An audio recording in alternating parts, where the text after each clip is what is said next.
Hi, folks. I'm Leanne Little, and I'm owl about stories.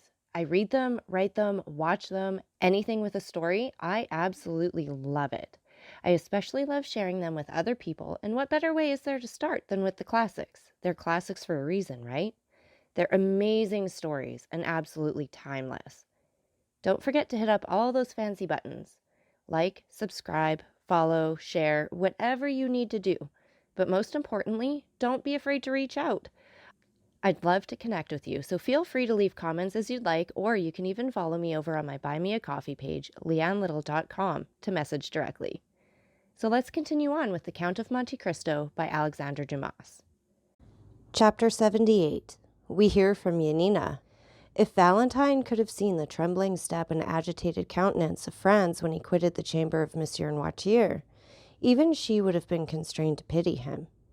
Villefort had only just given utterance to a few incoherent sentences, and then retired to his study, where he received about 2 hours afterwards the following letter.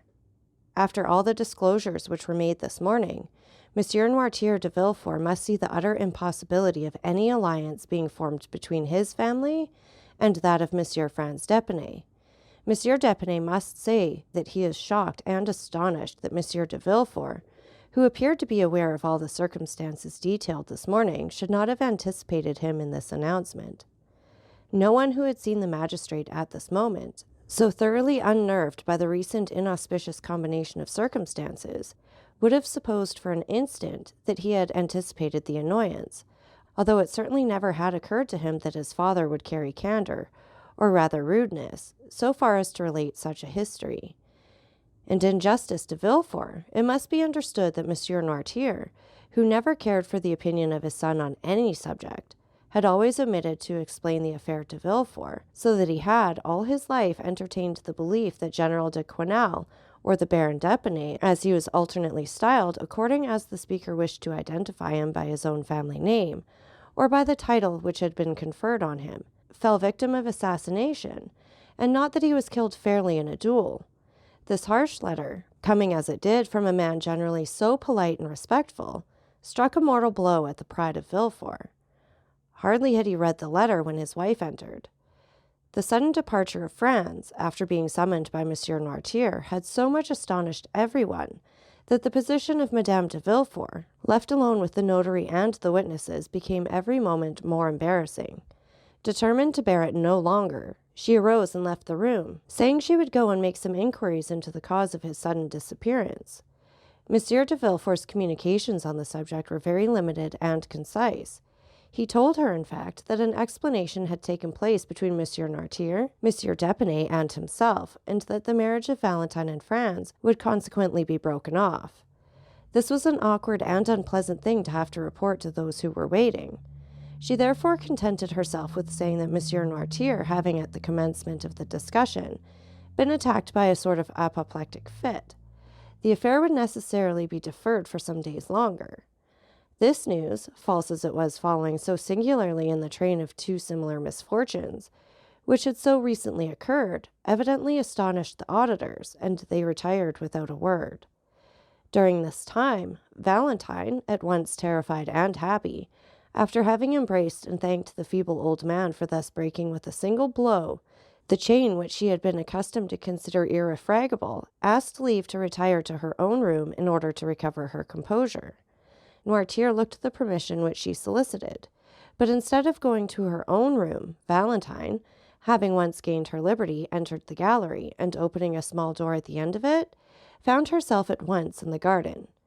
In the midst of all the strange events which had crowded one on the other, an indefinable sentiment of dread had taken possession of Valentine's mind. She expected every moment that she should see Morrel appear, pale and trembling, to forbid the signing of the contract, like the Laird of Ravenwood in The Bride of Lammermoor. It was high time for her to make her appearance at the gate, for Maximilian had long awaited her coming. He had half guessed what was going on when he saw Franz quit the cemetery with Monsieur de Villefort. He followed Monsieur d'Épinay, saw him enter, afterwards go out, and then re-enter with Albert and Chateau Renaud. He had no longer any doubts as to the nature of the conference. He therefore quickly went to the gate in the clover patch, prepared to hear the result of the proceedings, and very certain that Valentine would hasten to him the first moment she should be set at liberty. He was not mistaken. Peering through the crevices of the wooden partition, he soon discovered the young girl, who cast aside all her usual precautions and walked at once to the barrier. The first glance which Maximilian directed towards her entirely reassured him, and the first words she spoke made his heart bound with delight. "We are saved," said Valentine. "Saved?" repeated Morrel, not being able to conceive such intense happiness. "By whom?" "By my grandfather. Oh, Morrel, pray love him for all his goodness to us." Morrel swore to love him with all his soul, and at that moment he could safely promise to do so, for he felt as though it were not enough to love him merely as a friend or even as a father. He worshipped him as a god. "But tell me, Valentine, how has it all been effected? What strange means has he used to compass this blessed end?" Valentine was on the point of relating all that had passed, but she suddenly remembered that in doing so she must reveal a terrible secret which concerned others as well as her grandfather, and she said, "At some future time I will tell you all about it." "But when will that be?" "When I am your wife." The conversation had now turned upon a topic so pleasing to Morrel that he was ready to accede to anything that Valentine thought fit to propose, and he likewise felt that a piece of intelligence such as he just heard ought to be more than sufficient to content him for one day. However, he would not leave without the promise of seeing Valentine again the next night. Valentine promised all that Morrel required of her, and certainly it was less difficult now for her to believe that she should marry Maximilian than it was an hour ago to assure herself that she would not marry Franz. During the time occupied by the interview we have just detailed, Madame de Villefort had gone to visit Monsieur Noirtier. The old man looked at her with that stern and forbidding expression with which he was accustomed to receive her. "Sir," said she, "it is superfluous for me to tell you that Valentine's marriage is broken off, since it was here that the affair was concluded." Noirtier's countenance remained immovable.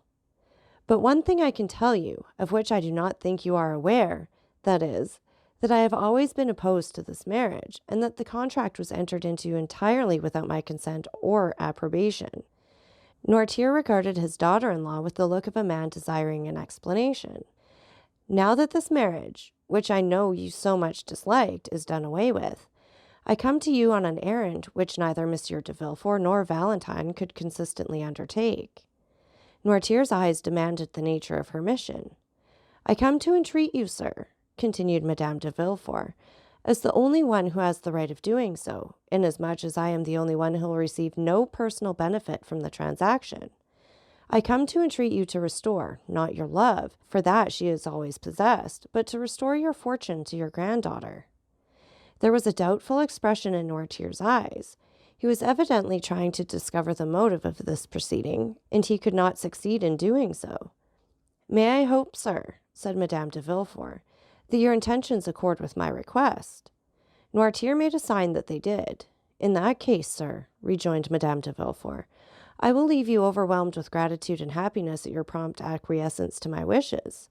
She then bowed to Monsieur Noirtier and retired. The next day Monsieur Noirtier sent for the notary. The first will was torn up and a second made, in which he left the whole of his fortune to Valentine, on condition that she should never be separated from him. It was then generally reported that Mademoiselle de Villefort, the heiress of the Marquise and Marchioness of Saint-Méran, had regained the good graces of her grandfather, and that she would ultimately be in possession of an income of 300,000 livres. While all the proceedings relative to the dissolution of the marriage contract were being carried on at the house of Monsieur de Villefort, Monte Cristo had paid his visit to the Count of Morcerf, who, in order to lose no time responding to Monsieur Danglars' wishes, and at the same time pay all due deference to his position in society, donned his uniform of lieutenant general, which he ornamented with all his crosses, and thus attired ordered his finest horses and drove to the Rue de José d'Antin. Danglars was balancing his monthly accounts, and it was perhaps not the most favorable moment for finding him in his best humor. At the sight of his old friend, Danglars assumed his majestic air and settled himself in his easy-chair.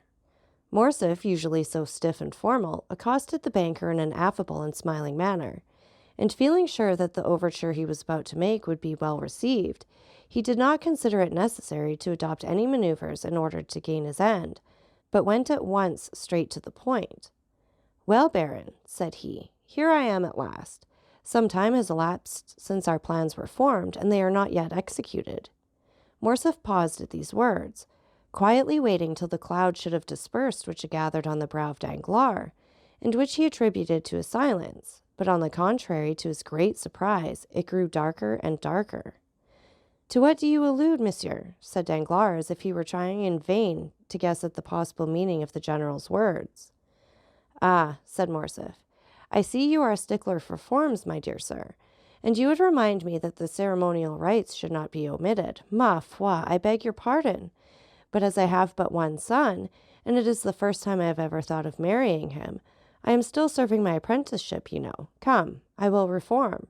And Morcerf, with a forced smile, arose, and making a low bow to Monsieur Danglars, said, "Baron, I have the honor of asking you the hand of Mademoiselle Eugenie Danglars for my son, the Vicomte Albert de Morcerf." But Danglars, instead of receiving this address in the favorable manner which Morcerf had expected, knit his brow, and without inviting the count, who was still standing, to take a seat, he said, "Monsieur, it will be necessary to reflect before I give you an answer." "To reflect?" said Morcerf, more and more astonished. "Have you not had enough time for reflection during the 8 years which have elapsed since this marriage was first discussed between us?" "Count," said the banker, "things are constantly occurring in the world to induce us to lay aside our most established opinions, or at all events to cause us to remodel them according to the change of circumstances, which may have placed affairs in a totally different light to that in which we at first viewed them." "I do not understand you, Baron," said Morcerf. "What I mean to say is this, sir, that during the last fortnight unforeseen circumstances have occurred." "Excuse me," said Morcerf, "but is it a play we are acting?" "A play?" "Yes, for it is like one. Pray let us come more to the point, and endeavor thoroughly to understand each other." "That is quite my desire." "You have seen Monsieur de Monte Cristo, have you not?" "I see him very often," said Danglars, drawing himself up. "He is a particular friend of mine." "Well, in one of your late conversations with him, you said that I appeared to be forgetful and irresolute concerning this marriage, did you not?" "I did say so." "Well, here I am, proving at once that I am really neither the one nor the other, by entreating you to keep your promise on that score." Danglars did not answer. "Have you so soon changed your mind?" added Morcerf. "Or have you only provoked my request that you may have the pleasure of seeing me humbled?" Danglars, seeing that if he continued the conversation in the same tone in which he had begun it, the whole thing might turn out to his own disadvantage, turned to Morcerf and said, "Count, you must doubtless be surprised at my reserve, and I assure you it costs me much to act in such a manner towards you. But believe me when I say that imperative necessity has imposed the painful task upon me." "These are all so many empty words, my dear sir," said Morcerf. "They might satisfy a new acquaintance, but the Comte de Morcerf does not rank in that list. And when a man like him comes to another, recalls him to his plighted word, and this man fails to redeem the pledge, he has at least a right to exact from him a good reason for doing so." Danglars was a coward, but did not wish to appear so. He was piqued at the tone which Morcerf had just assumed. "I am not without a good reason for my conduct," replied the banker. "What do you mean to say?" "I mean to say that I have a good reason, but that is difficult to explain." "You must be aware, at all events, that it is impossible for me to understand motives before they are explained to me. But one thing at least is clear, which is that you decline allying yourself with my family." "No, sir," said Danglars. "I merely suspend my decision, that is all." "And do you really flatter yourself that I shall yield to all your caprices, and quietly and humbly await the time of again being received into your good graces?" "Then, Count, if you will not wait, we must look upon these projects as if they have never been entertained." The Count bit his lips till the blood almost started, to prevent the ebullition of anger which his proud and irritable temper scarcely allowed him to restrain. Understanding, however, that in the present state of things the laugh would decidedly be against him, he turned from the door, towards which he had been directing his steps, and again confronted the banker. A cloud settled on his brow, evincing decided anxiety and uneasiness, instead of the expression of offended pride which had lately reigned there. "My dear Danglars," said Morcerf, "we have been acquainted for many years, and consequently we ought to make some allowance for each other's failings. You owe me an explanation, and really it is but fair that I should know what circumstance has occurred to deprive my son of your favor. It is from no personal ill feeling towards the Viscount, that is all I can say, sir, replied Danglars, who resumed his insolent manner as soon as he perceived that Morcerf was a little softened and calmed down. And towards whom do you bear this personal ill feeling, then? Said Morcerf, turning pale with anger. The expression of the Count's face had not remained unperceived by the banker. He fixed on him a look of greater assurance than before, and said, "You may, perhaps, be better satisfied than I should not go farther into particulars." A tremor of suppressed rage shook the whole frame of the Count, and making a violent effort over himself, he said, "I have a right to insist on your giving me an explanation. Is it Madame de Morcerf who has displeased you? Is it my fortune which you find insufficient? Is it because my opinions differ from yours?" "Nothing of the kind, sir," replied Danglars. "If such had been the case, I only should have been to blame, inasmuch as I was aware of all these things when I made the engagement. No, do not seek any longer to discover the reason. I really am quite ashamed to have been the cause of your undergoing such severe self-examination. Let us drop the subject, and adopt the middle course of delay, which implies neither a rupture nor an engagement. Ma foi, there is no hurry. My daughter is only 17 years old, and your son 21. While we wait, time will be progressing. Events will succeed each other. Things which in the evening look dark and obscure appear but too clearly in the light of morning, and sometimes the utterance of one word, or the lapse of a single day, will reveal the most cruel calumnies." "Calumnies, you say, sir?" cried Morcerf, turning livid with rage. "Does anyone dare slander me?" "Monsieur, I told you that I considered it best to avoid all explanation." "Then, sir, I am patiently to submit to your refusal?" "Yes, sir, although I assure you the refusal is as painful for me to give as it is for you to receive, for I had reckoned on the honor of your alliance, and the breaking off of a marriage contract always injures the lady more than the gentleman." "Enough, sir," said Morcerf. "We will speak no more on the subject." And clutching his gloves in anger, he left the apartment. Danglars observed that during the whole conversation, Morcerf had never once dared to ask if it was on his own account that Danglars recalled his word. That evening he had a long conference with several friends, and Monsieur Cavalcanti, who had remained in the drawing-room with the ladies, was the last to leave the banker's house.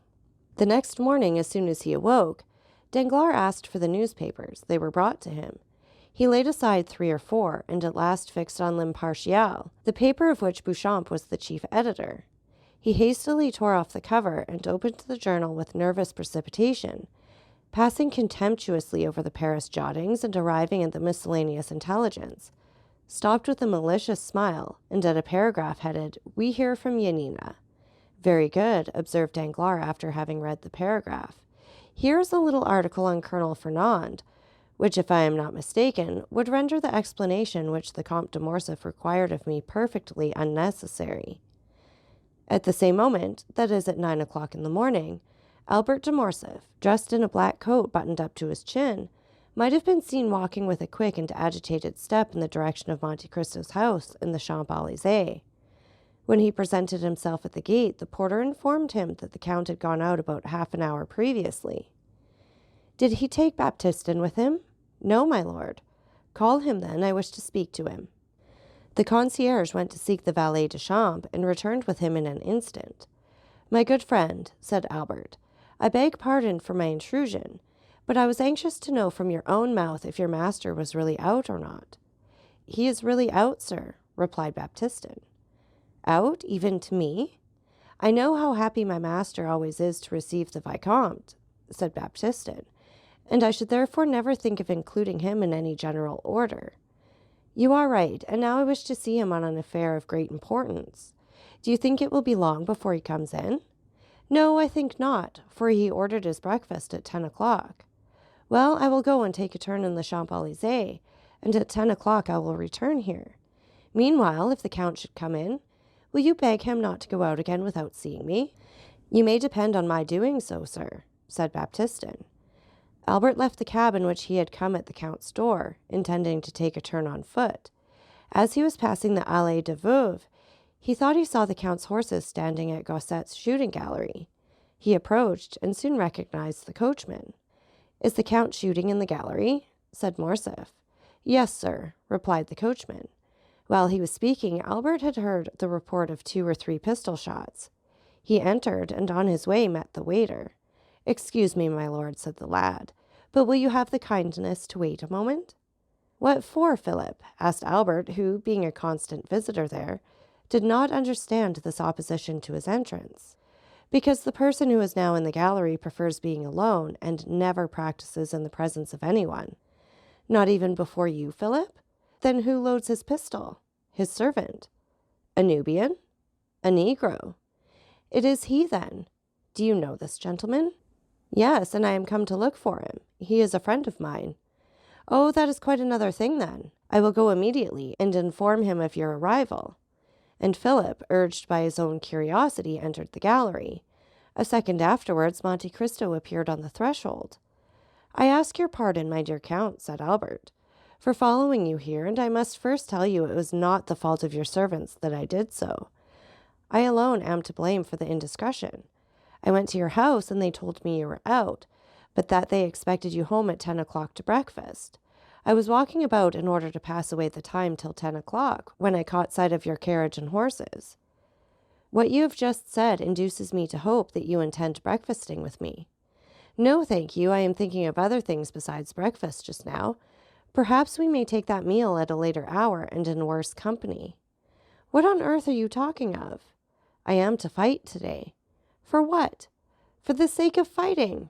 "Yes, I understand that, but what is the quarrel? People fight for all sorts of reasons, you know." "I fight in the cause of honor." "Ah, that is something serious. So serious that I come to beg you to render me a service." "What is it?" "To be my second." "That is a serious matter, and we will not discuss it here. Let us speak of nothing till we get home. Ali, bring me some water." The Count turned up his sleeves and passed into the little vestibule where the gentlemen were accustomed to wash their hands after shooting. "Come in, my lord," said Philip in a low tone, "and I will show you something droll." Morcerf entered, and in the place of the usual target he saw some playing cards fixed against the wall. At a distance Albert thought it was a complete suit, for he counted from the ace to the 10. "Aha!" said Albert, "I see you were preparing for a game of cards." "No," said the Count, "I was making a suit." "How?" said Albert. "Those are really aces and 2s which you see, but my shots have turned them into 3s, 5s, 7s, 8s, 9s, and 10s. Albert approached. In fact, the bullets had actually pierced the cards in the exact places which the painted signs would otherwise have occupied, the lines and distances being as regularly kept as if they had been ruled with a pencil. In going up to the target, Morcerf picked up 2 or 3 swallows that had been rash enough to come within range of the Count's pistol. "Diable!" said Morcerf. "What would you have, my dear Count?" said Morcerf, wiping his hands on the towel which Ali had brought him. "I must occupy my leisure moments in some way or another. But come, I am waiting for you." Both men entered Monte Cristo's carriage, which in the course of a few minutes deposited them safely at number 30. Monte Cristo took Albert into his study, and pointing to a seat, placed another for himself. "Now let us talk the matter over quietly," said the Count. "You see I am perfectly composed," said Albert. "With whom are you going to fight?" "With Beauchamp." "One of your friends!" "Of course, it is always with friends that one fights." "I suppose you have some cause of quarrel." "I have." "What has he done to you?" "There appeared in his journal last night, but wait and read it for yourself."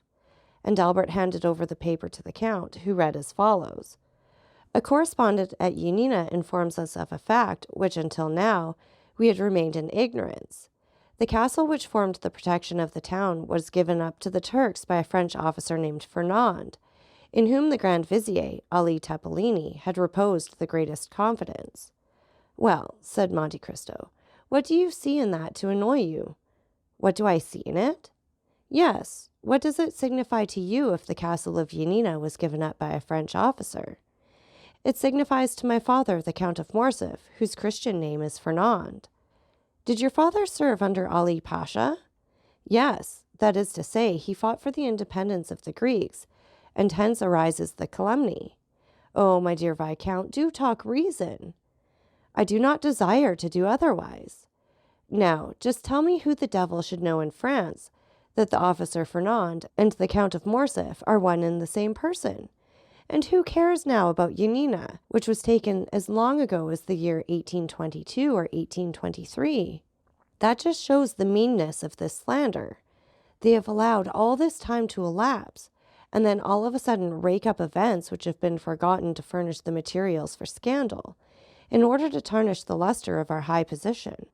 I inherit my father's name, and I do not choose that the shadow of disgrace should darken it. I am going to Beauchamp, in whose journal this paragraph appears, and I shall insist on his retracting the assertion before 2 witnesses. Beauchamp will never retract. Then we must fight. No, you will not, for he will tell you what is very true, that perhaps there were 50 officers in the Greek army bearing the same name. We will fight nevertheless. I will efface that blot on my father's character. My father, who was such a brave soldier, whose career was so brilliant. Ah, well, he will add, we are warranted in believing that this Fernand is not the illustrious Count of Morcerf, who also bears the same Christian name. I am determined not to be content with anything short of an entire retraction. And you intend to make him do it in the presence of 2 witnesses, do you? Yes. You do wrong, which means, I suppose, that you refuse the service which I asked of you. You know my theory regarding duels. I told you my opinion on that subject, if you remember, when we were at Rome. Nevertheless, my dear Count, I found you this morning engaged in an occupation but little consistent with the notions you profess to entertain. Because, my dear fellow, you understand one must never be eccentric. If one's lot is cast among fools, it is necessary to study folly. I shall perhaps find myself one day called out by some harebrained scamp who has no more real cause of quarrel with me than you have with Beauchamp.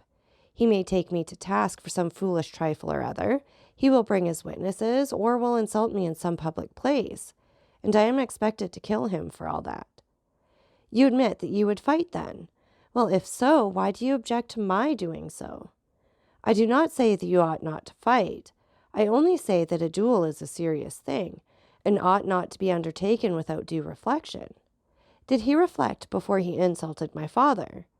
If he spoke hastily and owns that he did so, you ought to be satisfied.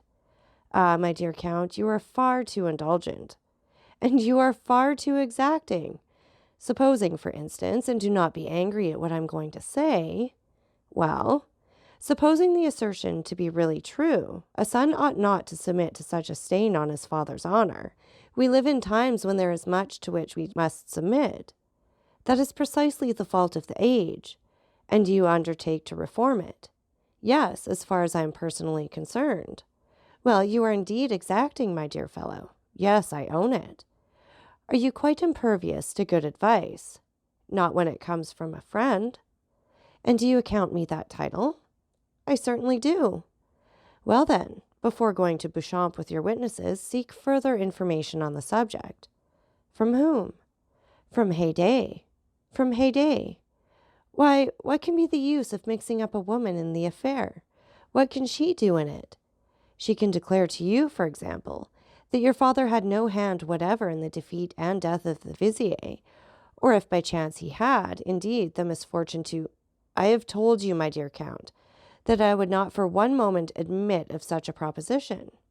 You reject this means of information, then? I do, most decidedly. Then let me offer one more piece of advice. Do so then, but let it be the last.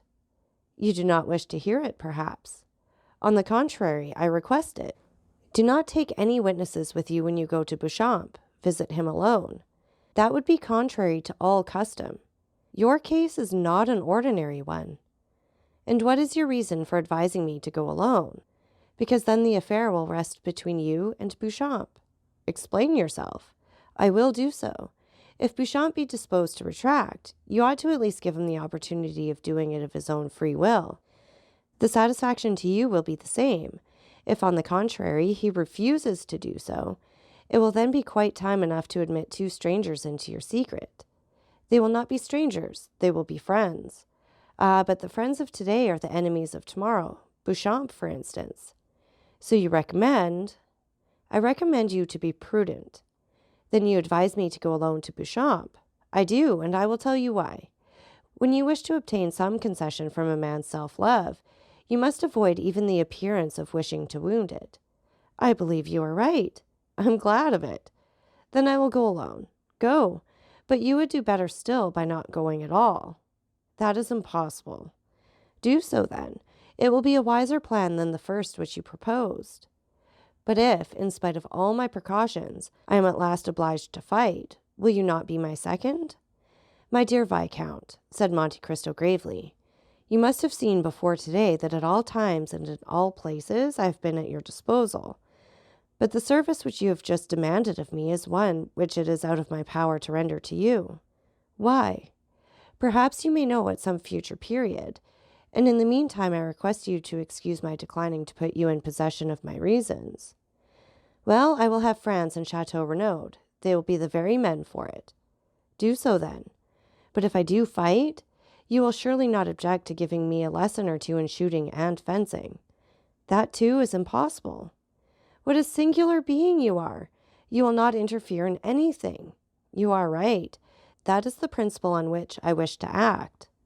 We will say no more about it then. Goodbye, Count. Morcerf took his hat and left the room. He found his carriage at the door, and doing his utmost to restrain his anger, he went at once to find Beauchamp, who was in his office. It was a gloomy, dusty-looking apartment, such as journalists' offices have always been from time immemorial. The servant announced Monsieur Albert de Morcerf. Beauchamp repeated the name to himself, as though he could scarcely believe that he had heard aright, and then gave orders for him to be admitted. Albert entered.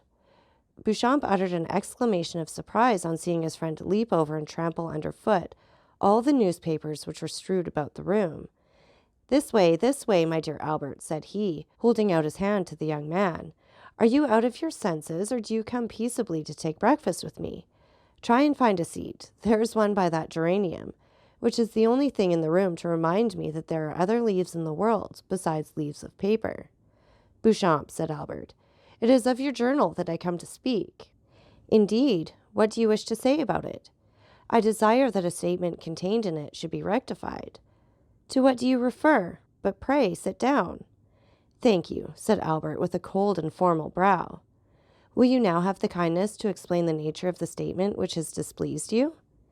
"An announcement has been made which implicates the honor of a member of my family."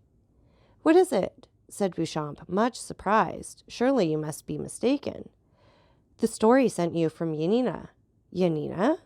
"Yes, really you appear to be totally ignorant of the cause which brings me here." "Such is really the case, I assure you, upon my honor.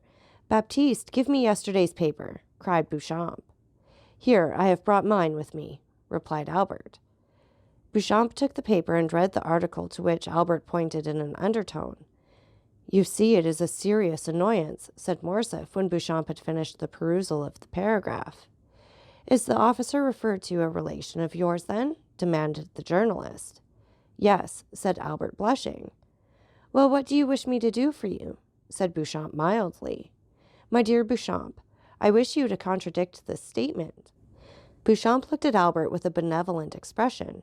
"Come," said he, "this matter will want a good deal of talking over. A retraction is always a serious thing, you know. Sit down, and I will read it again." Albert resumed his seat, and Beauchamp read, with more attention than at first, the lines denounced by his friend.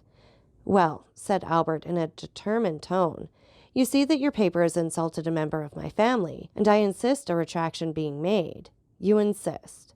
"Yes, I insist." "Permit me to remind you that you are not in the chamber, my dear Viscount." "Nor do I wish to be there," replied the young man, rising. "I repeat that I am determined to have the announcement of yesterday contradicted."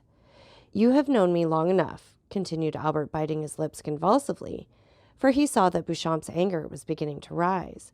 "You have been my friend, and therefore sufficiently intimate with me to be aware that I am likely to maintain my resolution on this point." "If I have been your friend, Morcerf, your present manner of speaking would almost lead me to forget that I ever bore that title. But wait a moment. Do not let us get angry, or at least not yet. You are irritated and vexed. Tell me how this Fernand is related to you."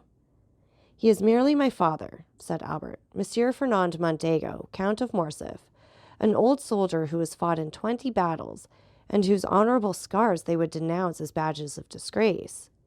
Is it your father? Said Beauchamp. That is quite another thing. Then I can well understand your indignation, my dear Albert. I will look at it again. And he read the paragraph for the third time, laying a stress on each word as he proceeded. But the paper nowhere identifies this Fernand with your father. No, but the connection will be seen by others, and therefore I will have the article contradicted. At the words I will, Beauchamp steadily raised his eyes to Albert's countenance, and then as gradually lowering them. He remained thoughtful for a few moments. You will retract this assertion, will you not, Beauchamp? Said Albert with increased though stifled anger. Yes, replied Beauchamp. Immediately? Said Albert. When I am convinced that the statement is false. What? The thing is worth looking into, and I will take pains to investigate the matter thoroughly. But what is there to investigate, sir? Said Albert, enraged beyond measure at Beauchamp's last remark. If you do not believe that it is my father, say so immediately. And if, on the contrary, you believe it to be him, state your reasons for doing so. Beauchamp looked at Albert with the smile which was so peculiar to him, and which in its numerous modifications served to express every varied emotion of his mind. Sir, replied he, if you came to me with the idea of demanding satisfaction, you should have gone at once to the point, and not have entertained me with the idle conversation to which I have been patiently listening for the last half-hour. Am I to put this construction on your visit? Yes, if you will not consent to retract that infamous calumny. Wait a moment. No threats, if you please, Monsieur Fernand Mondego, Vicomte de Morcerf. I never allow them from my enemies, and therefore shall not put up with them from my friends. You insist on my contradicting the article relating to General Fernand, an article with which, I assure you on my word of honor, I had nothing whatever to do. Yes, I insist on it, said Albert, whose mind was beginning to get bewildered with the excitement of his feelings. And if I refuse to retract, you wish to fight, do you? Said Beauchamp in a calm tone. Yes, replied Albert, raising his voice. Well, said Beauchamp, here's my answer, my dear sir. The article was not inserted by me. I was not even aware of it. But you have, by the step you have taken, called my attention to the paragraph in question, and it will remain until it be either contradicted or confirmed by someone who has a right to do so. Sir, said Albert, rising, I will do myself the honor of sending my seconds to you, and you will be kind enough to arrange with them the place of meeting and the weapons. Certainly, my dear sir. And this evening, if you please, or tomorrow at the latest, we will meet. No, I will be on the ground at the proper time, but in my opinion, and I have a right to dictate the preliminaries, as it is I who have received the provocation, in my opinion, the time ought not be yet. I know you to be well skilled in the management of a sword, while I am only moderately so. I know, too, that you are a good marksman. There we are about equal. I know that a duel between us would be a serious affair, because you are brave, and I am brave also. I do not, therefore, wish either to kill you or to be killed myself without cause. Now, I am going to put a question to you, and one very much to the purpose, too. Do you insist on this retraction so far as to kill me if I do not make it, although I have repeated more than once and affirmed on my honor that I was ignorant of the thing with which you charge me, and although I still declare that it is impossible for anyone but you to recognize the Count of Morcerf under the name of Fernand? I maintain my original resolution. Very well, my dear sir. Then I consent to cut throats with you, but I require 3 weeks' preparation. At the end of that time, I shall come and say to you, the assertion is false, and I retract it, or the assertion is true, when I shall immediately draw the sword from its sheath, or the pistols from the case, whichever you please. 3 weeks? Cried Albert. They will pass as slowly as 3 centuries, when I am all the time suffering dishonor. Had you continued to remain on amicable terms with me, I should have said, patience, my friend. But you have constituted yourself my enemy. Therefore, I say, what does that signify to me, sir? Well, let it be 3 weeks, then, said Morcerf. But remember, at the expiration of that time, no delay or subterfuge will justify you in— Monsieur Albert de Morcerf, said Beauchamp, rising in his turn. I cannot throw you out of window for 3 weeks. That is to say, for 24 days to come. nor have you any right to split my skull open till that time has elapsed. Today is the 29th of August. The 21st of September will, therefore, be the conclusion of the term agreed on, until that time arrives, and it is the advice of a gentleman which I am about to give you. Till then, we will refrain from growling and barking like two dogs chained within sight of each other." When he had concluded his speech, Beauchamp bowed coldly to Albert, turned his back upon him, and went to the press room. Albert vented his anger on a pile of newspapers, which he sent flying all over the office by switching them violently with his stick, after which ebullition he departed, not, however, without walking several times to the door of the press room, as if he had a mind to enter. While Albert was lashing the front of his carriage in the same manner that he had the newspapers which were the innocent agents of his discomfiture, as he was crossing the barrier he perceived Morel, who was walking with a quick step and a bright eye. He was passing the Chinese baths, and appeared to have come from the direction of the Porte Saint Martin, and to be going towards the Madeleine. "Ah," said Morcerf, "there goes a happy man." And it so happened that Albert was not mistaken in his opinion. So that's it for this chapter. And again, take a minute to like, subscribe, and share. And don't forget that I love hearing from all of you. So please leave any comments you'd like, or you can follow me over on my Buy Me a Coffee page, leannelittle.com. That's LIANELITTLE.com. And thank you so much for listening. Remember, it's Owl about the story. Have a great day.